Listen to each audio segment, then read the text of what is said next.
Biglang bumuhos ang mga pasyente. Ang emergency room ng isang university hospital sa Texas, USA ay naging isang magulong. Tanawin at maging ang mga doktor at nurse ay nagsimulang magpanik.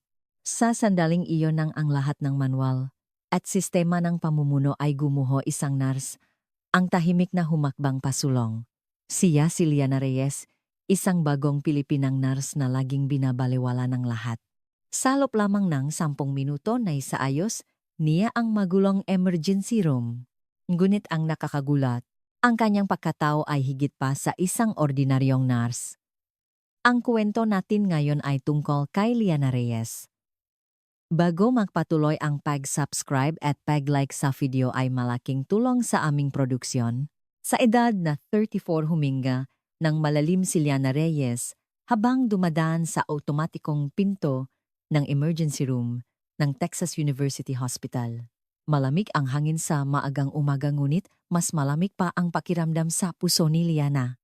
Ang pananabik na naramdaman niya noong unang araw niya sa trabaho, 3 buwan na ang nakalipas, ay tuluyan nang naglaho, at ngayon ang bawat araw ay tila isang walang katapusang pagsubok na kailangan niyang pagdaanan. Para kay Liana na 7 taon nang nagtrabaho bilang nurse sa isang malaking ospital sa Maynila, ang ospital sa Amerika ay isang ganap na ibang mundo. Mula sa sistema ng pangangalagang medikal sa pakikitungo sa makasamahan hanggang sa paraan ng pakikipag-usap sa mga pasyente, lahat ay bago at hindi pamilyar. Lalo na ang matingin ng kanyang mga kasamahan na tila pabigat ng pabigat sa bawat araw na lumilipas. Para sa kanila, siya ay isang baguhang nurse na Asyano na hindi gaanong marunong mag-Ingles. Reyes, magsimula ka na sa pag-ayos ng mga gamit na ngayong araw. Umaling-ongaw ang boses ni Morgan Taylor sa emergency room. Si Morgan, 31 taong gulang, ay isang veteranong nurse na 5 taon nang nagtatrabaho sa ospital na iyon. Isang tipikal na Texan na may blonde na buhok at asul na mga mata. Sa tuwing titingnan ni Morgan si Liana, laging may bahid ng pangmamaliit sa kanyang nga mata. Masyado pang maaga para humawak ka ng pasyente, kaya siguraduhin mo na lang na mayos ang paglilikpit mo. Baka makamali ka pa, malaking problema yan. Tahimik na tumango si Liana. Opo, naintindihan ko. Kalmado ang kanyang boses, ngunit may pait siyang naramdaman sa kanyang dibdib. Sa Pilipinas, sanay siyang mag-alaga ng mga pasyenteng nasa bingit ng kamatayan sa ICU at emergency room. Ngunit dito ang tanging trabaho niya ay magpalit ng bedsheet at mag-ayos ng makagamitang medikal. Habang papunta si Liana sa linen closet, narinig niya ang bulungan ng kanyang nga kasamahan. Nakakainis talaga yang babaeng yan. Hirap na ngang magsalita, ano bang ginagawa niya rito o nga? Hanggang ngayon hirap pa ring basahin ang chart kang pasyente. Ewan ko kung kailan siya makakagawa ng totong trabaho. Sa tuwing naririnig niya ang mga salitang iyon, bumibigat ang puso ni Liana, ngunit pinanatili niyang kalmado ang kanyang mukha. Sanay na siya. Mula noong unang araw niya hanggang ngayon sa loob ng 3 buwan, hindi pa siya tunay na tinanggap bilang isang kasamahan. Itinuring siyang parang hangin at sa mahalagang pagpupulong ng mga medical staff. Hindi kailanman hiningi ang kanyang opinyon. Pagsapit ng tanghalian, isang umupo si Liana sa isang sulok ng kantin. Ang ibang mga nurse at doktor ay makakasamang nakaupo sa iba't ibang mesa, nagtatawanan at nakukwentuhan, ngunit walang sinumang nagyaya sa kanya na sumama. Dahan-dahan niyang kinain ang kanyang salat habang nakatingin sa kalangitan ng Texas. Asul na asul ang langit, ngunit ang puso ni Liana ay kulay abo. Anak, kumusta ka na diyan? Huwag mong masyadong pababayaan ang sarili mo, ha? Kung nahihirapan ka, umuwi ka na lang dito sa Pilipinas. Naalala niya ang huling pag-usap nila ng kanyang ina. Sa nag-alalang boses ng ina, sinabi niyang okay lang siya, ngunit ang totoo bawat araw ay isang pakikibaka sa matinding kalungkutan. Ang kanyang asawang si David, isang Amerikanong misyonero, ay abala sa kanyang gawain sa hangganan ng Timog, Texas at Mexico. Kaya mga 10 araw lang sa isang buwan siya umuwi. Kadalasan mag-isa lang si Liana. Pagsapit ng hapon naging mas tahimik ang emergency room. Habang isa-isang sinusuri at inaayos ni Liana ang magkagamitang medikal, narinig niya ang boses ni Dr. Chris Johnson na kausap ang isang kasamahan habang dumadaan. Nakakabwisit talaga ang baguhan. Sa totoong emergency, wala namang naitutulong. Tagalinis lang. Si Dr. Johnson, 40 taong gulang, ay mahigit 10 taon nang nagtatrabaho sa ospital, ngunit ang pakikitungo niya kay Liana ay laging may halong pangmamata. Walang imik na yumuko si Liana at nagpatuloy sa kanyang ginagawa. Gusto niyang sumagot ngunit ayaw niyang gumawa ng gulo. Pinilit niyang pakalmahin ang sarili, iniisip na ang pagtitiis ang pinakamainam na paraan, ngunit sa kaibuturan ng kanyang puso naipon na ang galit at pagkadismaya. Ngunit may isang sikreto si Liana na walang sinuman ang nakakaalam. Bago siya ikasal sa Lubna, 3 taon kasama niya ang kanyang asawang si David sa iba't ibang lugar na may hidwaan sa buong mundo para magbigay nga serbisyong medikal. Sa mga refugee camp sa Somalia, sa mga pansamantalang ospital sa Syria, at sa mga field hospital sa Afghanistan, ginamot niya ang hindi mabilang na mga pasyenteng nasugatan dahil sa baril at pagsabog. Dun si Liana ay hindi lamang isang simpleng nurse. Sa mga sitwasyong kulang ang doktor, siya mismo ang tumutulong sa operasyon at kung minsan siya ang gumagawa ng mahahalagang desisyon na nakasalalay sa buhay at kamatayan. Lalo na ang alaala niya sa Somalia na malalim na nakatatak sa kanyang puso. Nang dinala ang isang batang lalaki na mga 10 taong gulang na nangangalang Ahmed na may tama ng baril, sumuko na ang madoktor. Ngunit si Liana ay hindi sumuko. Buong gabi siyang nagbantay at nag-alaga at sa isang himala nakaligtas si Ahmed. Ang ligayang naramdaman niya nang ngumiti sa kanya ang bata ay hindi may lalarawan sa salita. Ngunit ang ligayang iyon ay hindi nagtagal.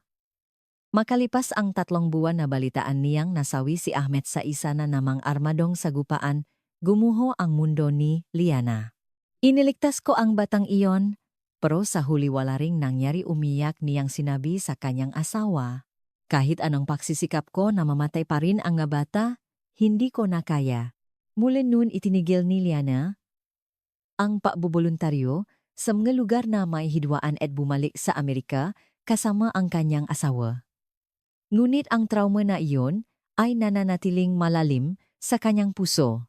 Gabi-gabi napapanaginipan niya ang mukha ni Ahmed at pinahihirapan siya ng pakiramdam na walang saysay ang buhay na kanyang iniligtas. Ngayon sa Texas University Hospital, ang tanging gusto ni Liana ay isang tahimik na buhay. Sinubukan niyang mamuhay bilang isang ordinaryong nurse nang hindi napapansin at walang gulo. Itinago niya ang masasakit na alala ng nakaraan sa kaibuturan ng kanyang puso at sinubukang magsimula ng bagong buhay, ngunit ang pangmamalit at diskriminasyon ng kanyang nga kasamahan ay lalo lamang siyang pinanghinaan ng loob. Pagsapit ng 4:00, ng hapon, ilang ordinaryong pasyente ang dumating sa emergency room. Isang estudyanteng nadulas at nabalian ng pulso, isang nasa katanghaliang gulang na lalaking may sakit ng tiyan at isang matandang babaeng may lagnat, mga karaniwang emergency. Hindi pa rin pinapayagan si Liana na direktang humawa ng pasyente at tumutulong lamang sa likuran. Kinakabahan pa rin si Morgan at ang ibang mga nurse na hayaan siyang direktang makipag-usap sa mga pasyente. Reyes, palitan mo ang bedsheet sa bed 7. At ako na ang kukuha ng vitals ng pasyente sa bed 8, kaya huwag mong gagalawin, utos ni Morgan. Tahimik na kinuha ni Liana ang bedsheet at inayos ang kama.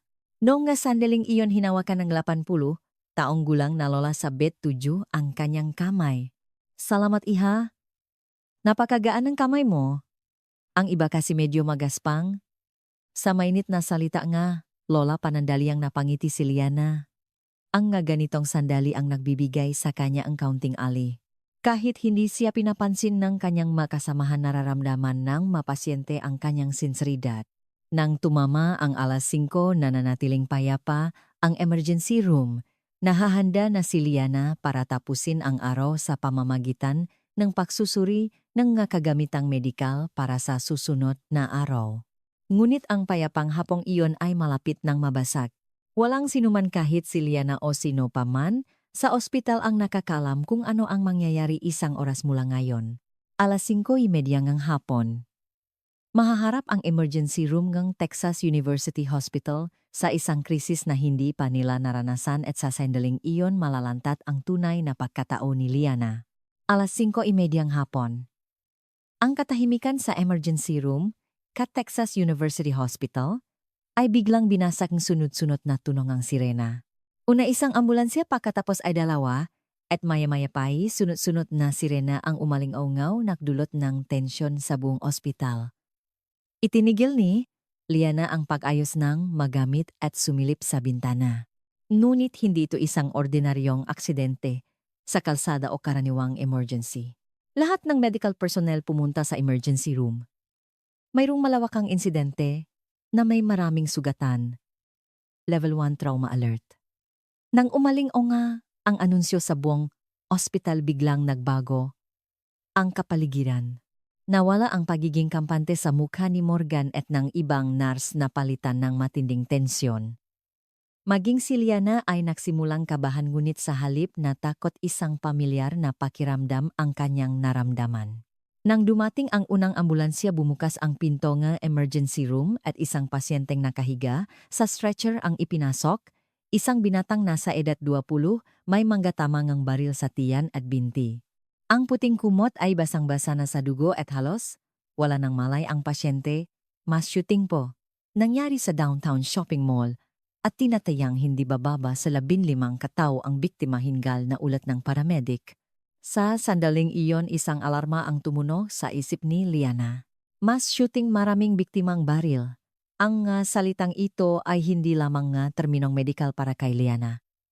Ito ang mismong sitwasyon na hindi mabilang na beses niyang naranasan sa Somalia, sa Syria at sa Afghanistan. Nagsimulang manginig ang kanyang makamay ngunit kasabay nito naramdaman niyang may nagigising sa kanyang kalooban na matagal nang natutulog. Sunod-sunod na dumating ang pangalawa at pangatlong ambulansya at sa isang iglap ang emergency room ay naging isang ganap na kaguluhan. Isang babaeng nasa katanghaliang gulang na may tamaang baril sa dibdib isang teenager na nadaplisan nga. Bala sa ulo isang estudyanteng nawalan ngang malay dahil sa tumagos. Nabala sa bintim nga pasyente nga. Iba't ibang edad ang sabay-sabay na dumating at agad na puno ang lahat ngang kama. Ngayon ko lang naranasan tubulong ni Morgan, ang 5 taong veterana. Ang dati niyang boses, na punong kumpiyansa ay may bahit ng panginginig.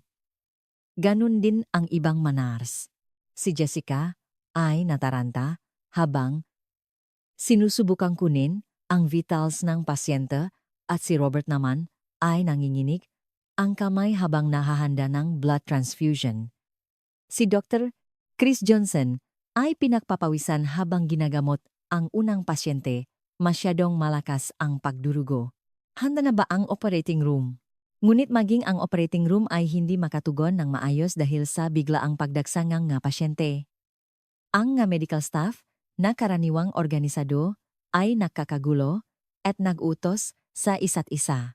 Nang dumating ang ika-4 na ambulansya lalong lumala ang sitwasyon, isang 8 taong gulang na batang babae ang dinala.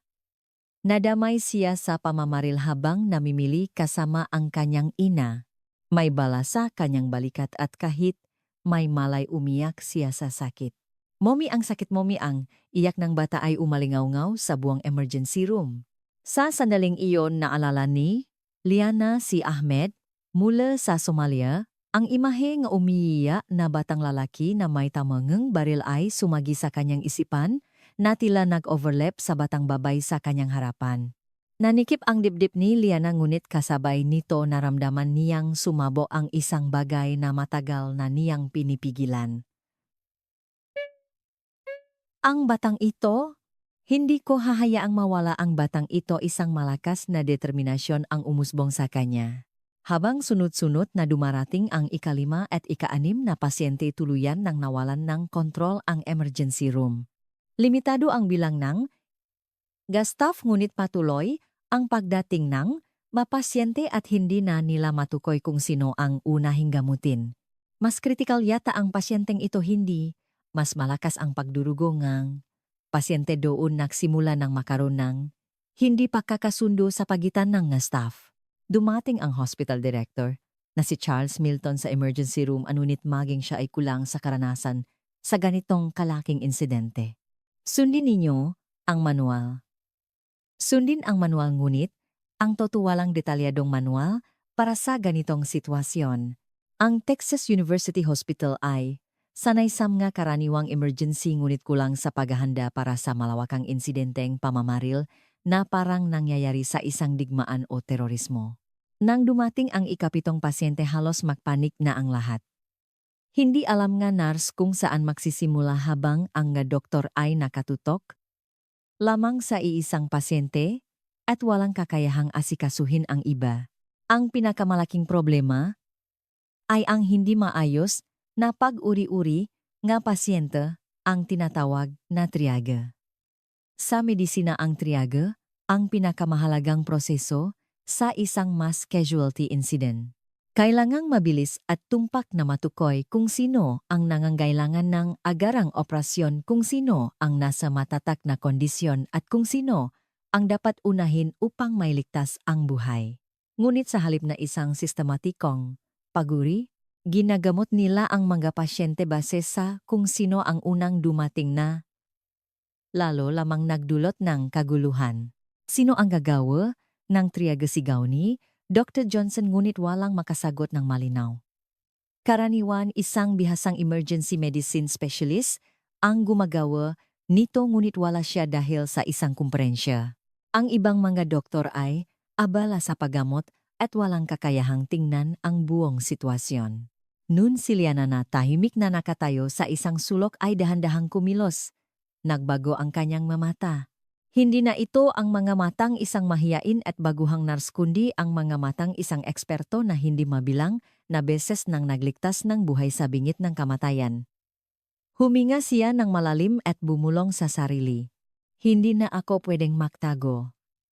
Para sa mga batang ito, ang trauma mula sa Somalia ay matagal na siyang pinanghinaan ng loop ngunit sa sandaling iyon ang karanasang iyon ay naging isang biyaya. Ang lahat ng kanyang karanasan sa pag-uri at paggamot ng napakaraming biktima ng baril sa mga lugar na may hidwaan ay nakatatak na sa kanyang katawan at isipan. Kinuyom ni Liana ang kanyang kamao at lumapit sa unang pasyente. Hindi na siya mananatiling nakatago sa likuran. Nang lumapit si Liana sa unang pasyente na sa kasukdulan na ang kaguluhan sa emergency room, ngunit ang kanyang nga hakbang ay nakakagulat na kalmado. Tila bumagal ang oras habang mabilis niyang sinusuri ang kalagayan ng bawat pasyente. Hindi ito simpleng pagmamasid. Ito ay isang kasanayan sa kaligtasan na paulit-ulit niyang ginawa sa pagitan ng buhay at kamatayan sa mga conflict zones. Dalhin niyo agad ang pasyenteng ito sa operating room. Nang unang magsalita si Liana ang kanyang boses ay may otoridad na hindi pa naririnig dati. Tinutukoy niya ang binatang may tamangang baril sa tiyan. Sa kabuuang pagsusuri niya sa blood pressure pulso at antas ng kamalayan ng pasyente na pagpasyahan niyang kailangan nito ng agarang operasyon. Ano gulat na lumingon si Morgan kay Liana. Reyes, hindi ikaw ang nakatalaga sa triage. Umatras ka. Ngunit binaliwala ni Liana ang sinabi ni Morgan at lumapit sa pangalawang pasyente ang babaeng may tamangang baril sa dibdib. Sinuri ni Liana ang kanyang pahinga at kulay ng balat sa kaumiling. Stable siya. Ilakay mo na siya sa waiting area at tiyaking kontrolado ang pagturuko. Sumigaw si Dr. Johnson kay Liana. Huwag kang makialam sa desisyon nga, Dr. Nurse ka, lang gawin mo ang trabaho mong ngunit. Si Liana ay nasa ikatlong pasyente na ang teenager na nadaplisan ng bala sa ulo. Ginamit niya ang isang flashlight para suriin ang reaksyon ng pupil ng binatilyo at maingat na kinapa ang kanyang lig at ulo. May concussion pero hindi delikado ang buhay niya. Kailangan langang patuloy na obserbasyon. At nang lumapit si Liana sa ikaapat na pasyente ang 8 taong gulang na babae tila huminto ang oras sa emergency room. Umiyak pa rin ang bata habang tinatawag ang kanyang ina at patuloy ang pagdurugo mula sa kanyang balikat. Tinitigan ni Liana ang mga matang bata at marahang sinabi, "Okay lang, magiging okay ka na." Ang boses niya ay may parehong init tulad noong inaalagaan niya si Ahmed sa Somalia. Sinuri ni Liana ang sugat ng bata at inutusan ang mga staff. Dumaan lang ang bala sa butong balikat niya. Walang nasirang ugat o daluyan ng dugo. Pwede na itong gamutin sa pamamagitan ng simpleng procedure gamit ang local anesthesia. Tumpak ang diagnosis ni Liana. Hindi gaanong malubha ang sugat ng bata gaya ng inaakala at sa tamang lunas tuluyan siyang gagaling. Ngunit ang mas nakakagulat ay ang sumunod na ginawa ni Liana. Tumingin siya sa buong emergency room at malakas na nagsalita. Iuri natin ang lahat ng pasyente gamit ang kulay. Pula para sa agarang operasyon. Dilaw para sa stable unit kailangan ng obserbasyon. Berde para sa mga minor na sugat. Itim para sa huminto siya sandali.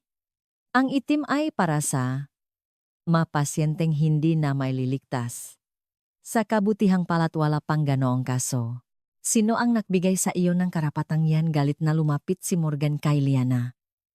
3 buwan ka pa lang dito ang madoktor ang gumagawa ng triage ngunit hindi natinak si Liana. Sa sitwasyong ito karanasan ang pinakamahalaga. At ako ang may pinakamaraming karanasan sa ganitong sitwasyon, sumugot si Dr. Johnson sa harap ni Liana at sumigaw. Ano bang karanasan ang pinagsasabi mo 3 taon ka lang sa ospital? Kalmadong sumagot si Liana sa lupngang, 3 taon ginamot ko ang biktima ngang baril sa Somalia, Syria at Afghanistan. Nakapagligtas ako ngang daan-daang buhay sa ganitong masitwasyon. Sa mga salitang iyon sandaling tumahimik ang emergency room. Lahat ay muling tumingin kay Liana. Ang dating tahimik at mahiyain na Pilipinang nurse ay biglang nakpakita ngang ibang-ibang anyo. May kumpiyansa sa kanyang mata at sa kanyang makilos, may kahusayan ng isang bihasang propesyonal. Dumating ang ika-5 pasyente at sa pagkakataong ito napakalubhangang kanyang kalagayan. Isang 40 taong gulang na lalaki na may maraming tamangang baril sa tiyan at dibdib halos, walang malay at malubha ang pagdurugo. Agad na tumakbo si Liana sa pasyente at sinuri ito. Siya ang pinakakritikal. Kung hindi, siya madadala agad sa operating room, mamamatay siya sa loob ngang 10 minuto. Matapos suriin ang pasyente gulat na tumingin si Dr. Johnson kay Liana. Tumpak na naman ang kanyang desisyon. Paano mo nalaman agad yan sa halip na sumagot agad kumilos si Liana? Tawagan ng operating room at ihanda sila. At AB negative ang blood type niya kaya maghanda rin ng dugo. Paano mo nalaman ang blood type niya gulat na tanong ni Morgan? Itinuro ni Liana ang medical ID tech sa leak ng pasyente. Nakasulat dito. Sa mga emergency na ganito hindi dapat palampasin ang mga detalyeng ito. Namangha ang lahat sa bilis ng pag-iisip at atensyon ni Liana. Pagsapit ng ika-6 at ika-7 pasyente, si Liana na ang sentro ng emergency room. Ayon sa kanyang nga utos inuri-uri ang nga pasyente at unti-unting naisaayos ang kaguluhan. Nalaman na rin nga nurse kung ano ang gagawin dahil sa malinaw na direksyon ni Liana at sinimulan ng nga doktor na gamutin ang nga pasyente ayon sa pagkakasunod-sunod na itinakda niya. Patient 1 dinala na sa OR. Patient 3 nasa X-ray. Patient 5 sinisimulan na ang blood transfusion. Dahil sa sistematikong pag-uri at direksyon ni Liana, naging organisado ang mga ulat sa ER. Ang lugar na 10 minuto lang ang nakalipas, ay puno ngang kaguluhan ngayon ay gumagana ng mayos sa gitna ngang tensyon na parang isang field hospital sa gitna ngang digmaan. Ang pinakakahanga-hanga ay ang pagbabago mismo ni Liana. Ang dating mahiyain at tahimik ay nag-utos na ngayon ng may buong kumpiyansa. Wala nang bakas ng pagkabalisa o pag-alinlangan sa kanyang mukha. Sa halip makikita ang kalamigan at init ng isang profesional na nakapagligtas ng hindi mabilang na buhay. Nang dumating ang ikawalong pasyente, kontrolado na ni Liana ang lahat. Yellow tech ang pasyenteng ito. May tama sa paa pero hindi nadamay ang malalaking daluyan ng dugo. Eye control ang pagdurugo at humingi ni konsultasyon mula sa orthopedics. Patuloy na naging tumpak ang kanyang madesisyon at unti-unti nang tinanggap ngang mga staff ang kanyang pamumuno. Lumapit sa kanya ang hospital director na si Milton. Nurse Reyes, ikaw ba ang namamahala sa triage? Sandaling nag-alinlangan si Liana, alam niyang lumampas siya sa kanyang autoridad. Ngunit dahil nakataya ang buhay ngang mga pasyente, hindi na siya maaring mag-atubili. Opo, ako po. Dahil naniniwala akong ako ang may pinakamaraming karanasan. Tinitigan siya ni Director Milton sa katumango. Magpatuloy ka. Perpekto ang ginagawa mo. Sa sandaling iyon, unang beses na naramdaman ni Liana na kinikilala siya sa ospital na iyon. Ngunit mas mahalaga ang buhay nga mapasyente. Muli siyang na-focus at nahanda para sa ikasiyam na pasyente. Eksaktong 10 minuto ang lumipas at ang emergency room ng Texas University Hospital ay ganap ng nagbago. Ang lugar na dati magulo ay naging sistematiko at episyente na parang isang field hospital sa gitna ng digmaan. At sa sentro nito, hindi na isang mahiyain at baguhang nurse kundi si Liana, isang tunay na profesional na medikal. Ang triage system ni Liana ay perpektong gumagana. Ang nga pasyenteng may pulang marka ay nasa operating room na sumasailalim sa operasyon para iligtas ang kanilang buhay. Ang madilaw na pasyente ay nasa stable na kondisyon at tumatanggap ng angkop na lunas. Ang maberdeng pasyente na may minor na sugat ay kalmadong naghihintay ng kanilang pagkakataon. At ang pinakamahalaga, wala pa ni isang buhay ang nawala. Hindi ka panipaniwala, bulong ni Morgan habang nakatingin kay Liana. Ang kanyang boses ay wala ng pangmamaliit kundi purong paganga. Siya ba talaga yung Liana na kasama natin, parang ibang tao? Hindi lang si Morgan ang nakapansin. Lahat ng medical staff sa emergency room ay nagsimulang tumingin kay Liana sa ibang paraan. Pagkatapos ng operasyon sa unang pasyente, bumalik si Dr. Johnson at lumapit kay Liana. Sa kanyang mukha may halong pagkabigla at paggalang na pilit niyang itinatago. Nurse Reyes, tama ang iyong triage. Ang pasyenteng may tama sa tiyan ay talagang kailangan ng agarang operasyon. Kung hindi mo itinakda ang priority. Hindi na tinapos ni Dr. Johnson ang sasabihin. Ngunit alam nang lahat ang ibig niyang sabihin. Tumango lang si Liana at tahimik na sumagot, mabuti naman po. Pero hindi pa tayo tapos. Dumating ang ika-10 pasyente, isang buntis na babae. Isang babaeng nasa 30s at 7 buwang buntis, may tamangang baril sa binti. Agad na lumapit si Liana at sinuri siya. Kailangang suriin ang tibok ng pusong sanggol. At tingnan din ang posibilidad ng premature labor. Mabilis at tumpak pa rin ang kanyang nga utos. Tinawag ang isang OB-GYN at natukoy na ligtas ang ina at sanggol. Nakahinga ng maluwag si Liana. 2 buhay ang sabay niyang nailigtas. Noon isang espesyal na bisita ang dumating sa emergency room. Si Michael Roberts, isang reporter mula sa isang lokal na istasyon ng TV. Pumunta siya para i-cover ang insidenteng pamamaril, ngunit nasaksihan ang isang pambihirang tanawin. Kakaiba. Sa ganitong kalaking insidente dapat mas magulo, pero napaka-organisado dito. Itinaas ni Roberts ang kanyang kamera at sinimulang kunan ang A. At nang makita niya si Liana na nag-aasikaso nga pasyente, hindi niya maitago ang kanyang pakamangha. Sino yung Pilipinang nurse na yon? Para siyang veterano mula sa isang digmaan. Hindi masagot ng maayos ng ibang staff ang tanong ng reporter. Ang totoo, hindi rin nila alam ang buong pagkatao ni Liana. Binalewala ni Liana ang reporter at nagpatuloy sa pag-alaga ng mga pasyente. Maging sa pagdating ng ika-11 at ika-12 pasyente, hindi natinag ang kanyang husay sa pagpapasya. Sa katunayan habang tumatagal lalo siyang nagiging tumpak. Tila ganap nang nagising ang kanyang natutulok na insting. Ngunit nang dumating ang ika-13 pasyente sandaling nanghina ang puso ni Liana. Isang 9 gulang na batang lalaki halos kasing edad ni Ahmed mula sa Somalia. May tamangang baril ang bata sa braso ngunit hindi delikado ang kanyang buhay. Ngunit para kay Liana tila nakikita niya si Ahmed sa bata. Okay lang wala yan? Bahagyang nangingini ang boses ni Liana habang kinakausap ang bata. Nang tumango ang bata, habang nakatingin sa kanya, naalala ni Liana ang huling ngiti ni Ahmed. Ang bigat ng kasalanan at kawalan ng pag-asa ay muling bumalik, ngunit pinilit niyang labanan ito. Sa pagkakataong ito, mag-iba ipinangako niya sa sarili. Sa pagkataong ito ililitas ko ang lahat ng bata. Alas 6:30, gabi dumating ang huling pasyente. Ang huli sa 15 biktima. Sa buong panahong, iyon hindi nagpahinga si Liana sa pag-uri at pag-alaga sa kanila. Ang nakakamangha lahat ng pasyenteng ginamot ayon sa kanyang triage ay nakatanggap ng tamang lunas. Walang ni isang maling diagnosis o maling prioridad. Lumapit si Director Milton kay Liana. Nurse Reyes, kahanga-hanga ka. Ngayon lang ako nakakita ngang ganito ka-perpektong pagtugon sa isang krisis.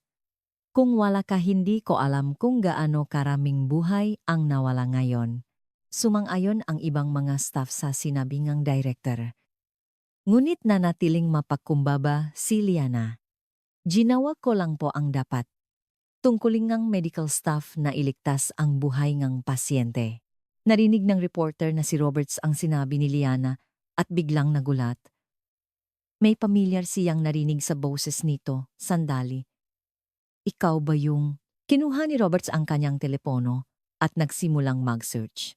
Makalipas ang ilang sandali na puno ng pagkamangha ang kanyang mukha. Tama nga, ikaw nga, yung nurse na yon. Sa sigaw ni Roberts napatingin ang lahat sa kanya. 3 taon na ang nakalipas isang Pilipinang medical volunteer sa isang refugee camp sa Somalia. Nasa artikulong, isinulat ko nun. Ikaw yun, itinaas ni Roberts ang screen ng kanyang telepono at kitang-kita ang isang artikulo na may larawan ni Liana na naalaga ng mapasyente sa isang lugar na parang digmaan. Ang pamagat Anghel ngang, Pilipinas nagligtas ng daan-daang buhay sa Somalia. Sandaling tumahimik ang emergency room. Lahat ay nakatingin kay Liana. Ang dating tahimik at mahiyain na baguhang nurse ay isa palang bayani na nagligtas ngang hindi mabilang na buhay sa mga pinakadelikadong lugar sa mundo. Hindi makapagsalita si Morgan at gulat na. Nakatingin si Dr. Johnson kay Liana. Sandaling ipinikit ni Liana ang kanyang mata. Ito ang sandaling malalantad ang nakaraan na pilit niyang itinatago. Ngunit sa kakaibang paraan hindi siya natakot o nahiya. Ang pagliligtas niya sa 15 pasyente ngayong araw ay nagbigay sa kanya ng malaking kumpiyansa. Dahan-dahan niyang iminulat ang kanyang nga mata at tumingin sa paligid. Wala nang dahilan para magtago pa. Matapos ang revelasyon ng reporter ang katahimikan sa emergency room, ay naging mabigat at makahulugan. Sa gitna ng katahimikang iyon naramdaman ni Liana ang bawat tingin ng kanyang makasamahan. Pagkamangha pagkalito, at sa ilan kitang-kita ang hiya. Ang taong kanilang binaliwala at minata sa loob ng 3 buwan ay isa palang medical professional na gumawa ng napakadakilang bagay. Naharap sila sa kanilang sariling pakiling at kayabangan. Dahan-dahang nagsalita si Liana. Opo, tama po. Sa loob ng 3 taon nakboluntaryo, ako sa mga lugar na may hidwaan. Kalmado pa rin ang kanyang boses ngunit may bahid ng panginginig na tila isang bagay na matagal nang nakakulong ang sa wakas ay nakalaya. Sa Somalia, Syria at Afghanistan ginamot ko ang mga biktima ng baril at pagsabo. Doon hindi lang ako isang nurse, minsan kailangan kong gampanan ang papel ng isang doktor. Lumapit si Morgan kay Liana, may komplikadong emosyon sa kanyang mukha. Pero, bakit hindi mo sinabi sa amin? Sa tanong ni Morgan may tunay na pagtataka at pagsisisi sa kanyang nga nagawa. Napagtanto niya kung gaano siya naging katawa-tawa sa pagmamaliit kay Liana. Sandaling nag-alinlangan si Liana ngunit nakpasya siyang sabihin ang totoo. Wala pong pagkakataon.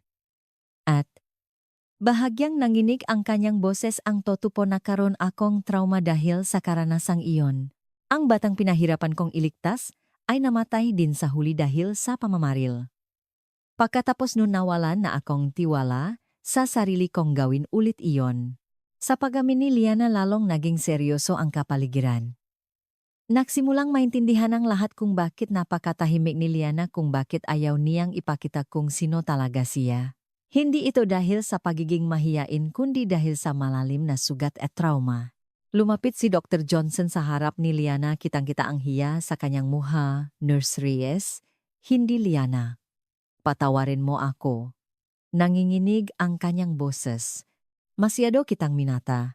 Hindi ko nakita ang iyong karanasan at kakayahan. Taos puso ang pahingi ng tawad ni Dr. Johnson.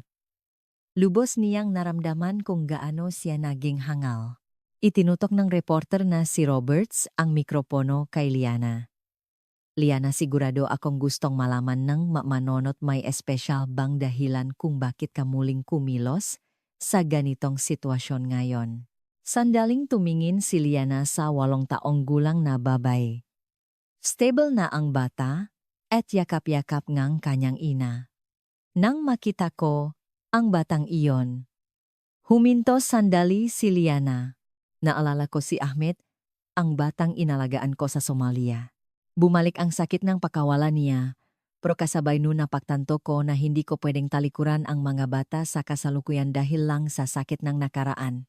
Ang salita ni Liana ay puno ngang malalim na pagninilay at bagong determinasyon. Nun narinig ang maliliit na yapa sa pasukan ng emergency room. Ang 8 taong gulang na, batang babae na unang ginamot ni Liana ay papalapit hawak ang kamay ng kanyang ina. May malinis na benda sa kanyang balikat at isang malusok na ngiti ang nasa kanyang muha. Ate Nurse, salamat po, sabi ngang bata habang inaabot ang isang bulaklak kay Liana. Sa sandaling iyon namo ang luha sa mga mata ni Liana. Hindi ito luha ngang kalungkutan. Ito ay luha ngang kalayaan-kalayaan mula sa trauma at bigat ng kasalanan na matagal nang nakpahirap sa kanya. Marahan niyang niyakap ang bata. Hindi ikaw ang magaling. Dahil naging matapang ka. Ang init ng katawan ng bata ay tila nagbigay buhay muli kay Liana. Lumapit si Director Milton. Liana, ang ipinakita mo ngayon ay hindi lang husay sa medisina. Ito ang tunay na diwangang isang medical professional. Puno ngang pahanga ang kanyang boses, ang aming ospital. Kaming lahat.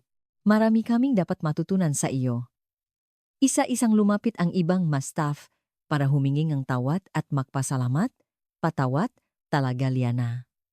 Kung wala ka baka malaking trahedya ang nangyari. Sana marami kaming matutunan sa iyo. Ngunit ang pinakadramatikong pagbabago ay nangyari kay Morgan.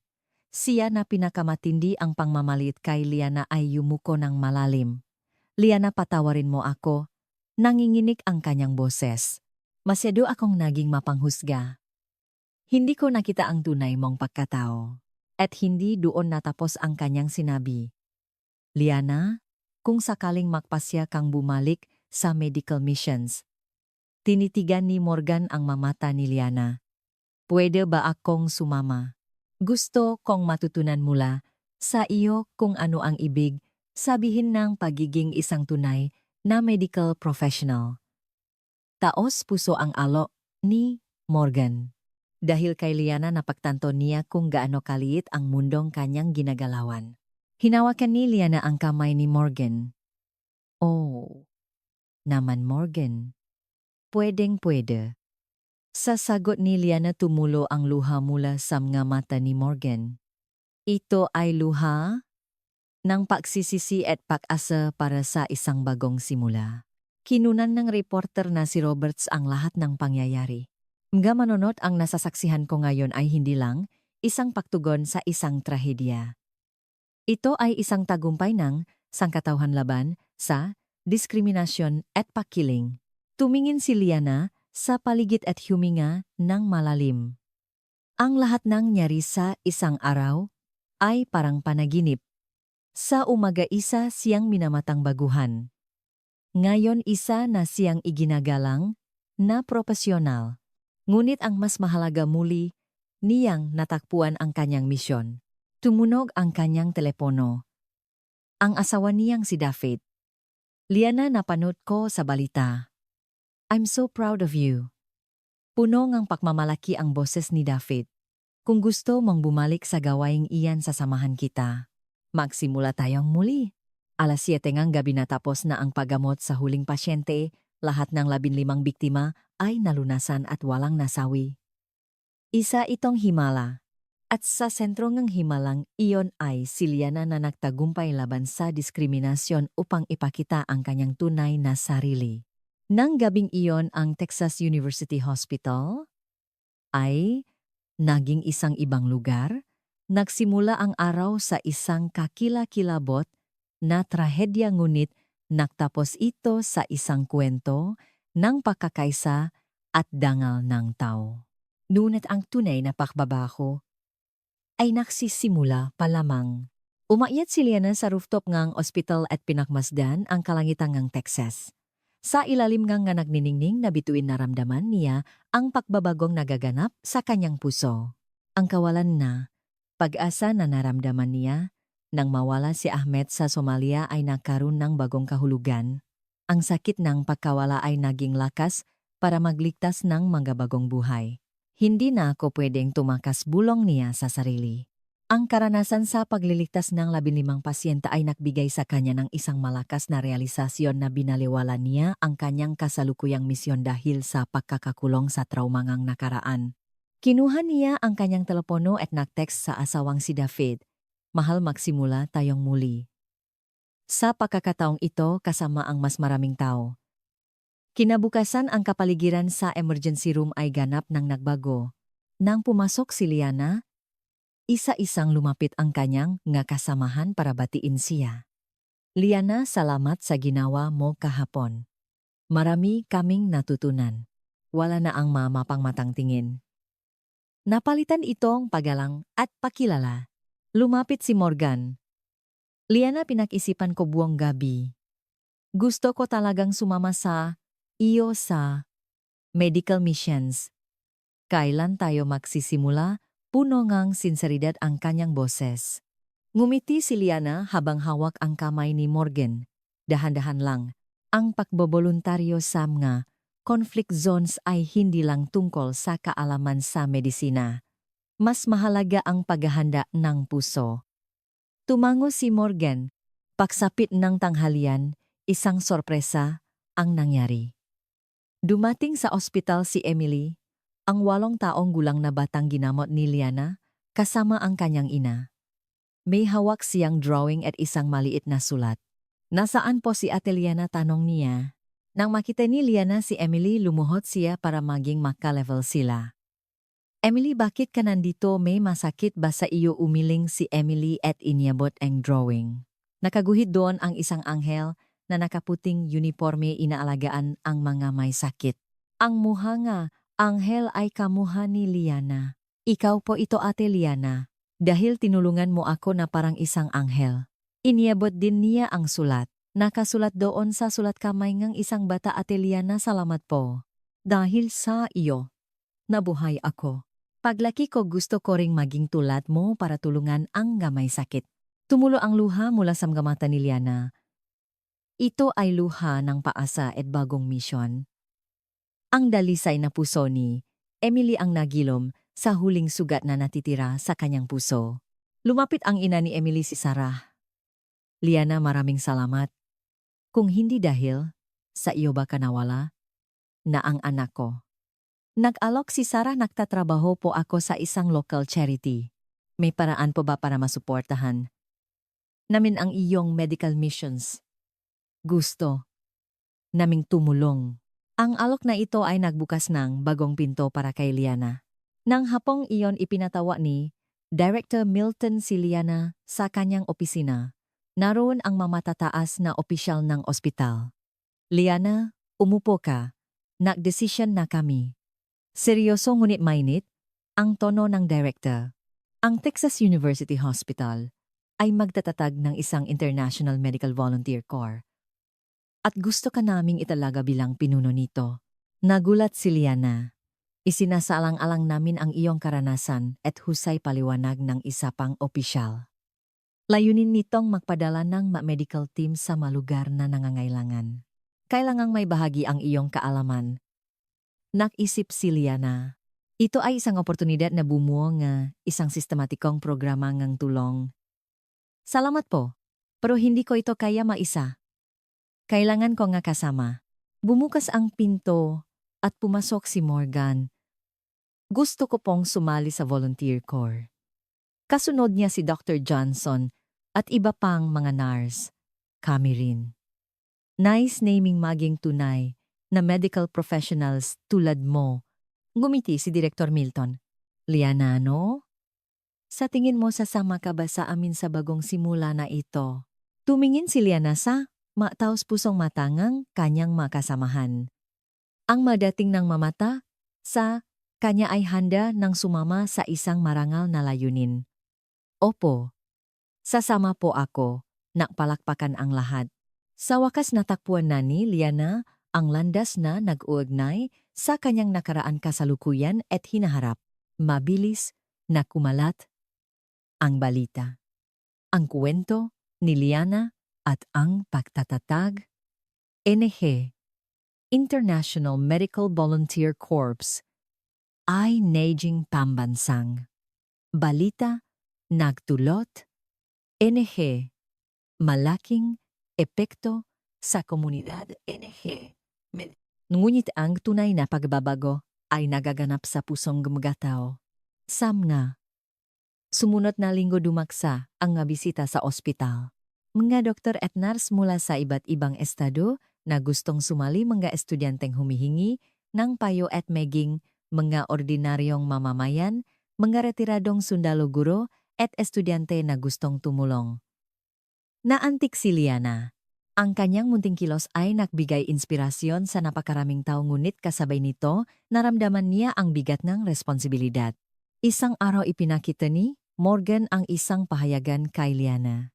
Ang headline ang kamay na nagpapagaling, higit sa pakiling ang revolusyong medikal na sinimulan ng isang Pilipinang nurse.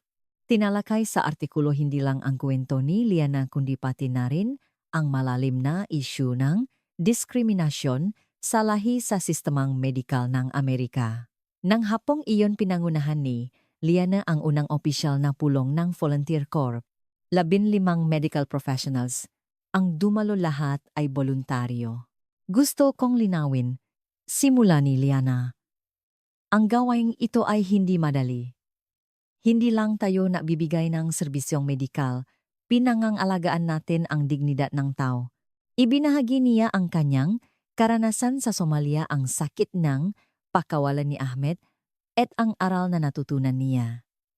Hindi natin maililitas ang lahat, pero hindi ibig sabihin nun na susuko na tayo sa mga buhay na kaya nating iligtas. Ang isang buhay na may liligtas nating ay katumbas sa negwang mundo para sa isang tao. Pagkatapos ng pulong tinanong ni Morgan si Liana sa, tingin mo ba makatulong talaga ang isang tulad ko may pag-alinlangan sa kanyang boses? Hinawakan ni Liana ang kanyang kamay. Morgan, ang katotohanang ipinakita mong kaya mong magbago ay sapat na. Ang mahalaga ay ang kagustuhang umunlad. Kinagabihan habang kausap ang asawang si David na sabi ni Liana, ngayon ko lang napagtanto kung gaano karami ang nawala sa akin habang nagtatago ako. Pero sigurado na ako ngayon, ang mga karanasan ko ay hindi dapat para sa akin lang kundi para ibahagi sa iba. Kinabukasan isang hindi inaasahang tawag ang natanggap ni Liana. Isang imbitasyon mula sa Harvard Medical School para magbigay ng isang lecture tungkol sa ang realidad at hamon ng medical missions sa conflict zones. Ang kanyang karanasan ay kinikilala na ngayon sa akademiya. Ngunit ang tunay na pagbabago ay nangyayari sa mas maliliit na paraan. Bumalik si Emily sa ospital na may balita. Ate Liana, gumawa po kami ng club sa school para tumulong sa mga may sakit. Ako po ang presidente ang ina. Naman niya ay nagbalita na ang kanilang charity ay nag-organisa isang fundraising event para sa volunteer corps. Ang munting kilos ni Liana ay nagiging isang kilusan sa komunidad. Nang hapong iyon muling tumingala si Liana sa kalangitan mula sa rooftop, hindi na siya bilanggo nga nakaraan o takot sa hinaharap. Sa halip mayroon siyang malinaw na katiyakan sa kanyang misyon. Ngayon na talaga ang simula bulong niya. Ang sakit ng nakaraan ay naging binhi ng mas malaking pag-ibig at pag-asa. Ang Grand Hall ng Texas University Hospital ay hindi pa nakasaksingang ganitong pagtitipon. Ito ang opisyal na paglulunsad ng International Medical Volunteer Corps na pinamumunuan ni Liana. Ngunit higit pa rito ito ay isang deklarasyon ng tagumpay ng pakakaisa ng tao laban sa diskriminasyon. Naroon ang medical staff si Emily at ang kanyang ina mga kinatawan ng charity at mga mamayang inspirasyon ni Liana. Umakyat sa entablado si Director Milton. Ang nasasaksihan natin ngayon ay patunay kung paano mababago ang katapangan ng isang tao ang isang buong komunidad. Tinuruan tayo ni Liana kung ano ang tunay na diwang pagiging isang medical professional. Sumunod si Liana, wala na ang bakas ng pagiging mahiyain. Puno siya ng kumpiyansa, init at lakas. Nagpapasalamat ako sa inyo. Nung una akong dumating dito ako'y isang taong nakakulong sa sugat ng nakaraan. Ang pangmamata ninyo ay masakit minsan ngunit ngayon naiintindihan kong ito ang nagpatatak sa akin. Tahimik na nakikinig ang lahat lalo na si Morgan at Dr. Johnson na yumuko sa pagsisisi. Ang natutunan ko patuloy ni Liana ay ang personal na sakit ay maring maging pundasyon para sa mas malaking kabutihan. Dahil sa sakit ngang pagkawala ni Ahmed sa Somalia naging mas taimtim ang pagnanais kong iligtas si Emily. Noon umakyat si Emily sa entablado, may dalang isang palumpon ngang ngalaso. Ate Liana, para po sa iyo ito. Bawat laso ay kumakatawan sa mga taong tinulungan mo. Sana tulad ng palumpon na ito makaisa tayong lahat para tulungan ang mas marami pang tao. Sa regalong iyon napaluha si Liana. Ang batang ito ang perpektong simbolong mundong kanyang pinapangarap. Tumayo si Morgan.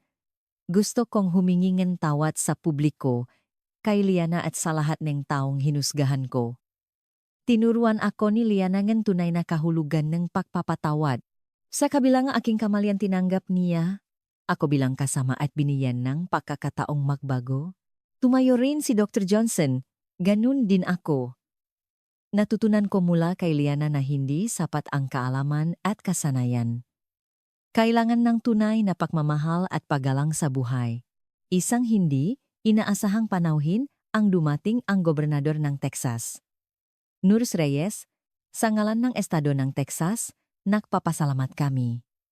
Ang iyong kuwento ay isang gabay para sa direksyong dapat nating tahakin.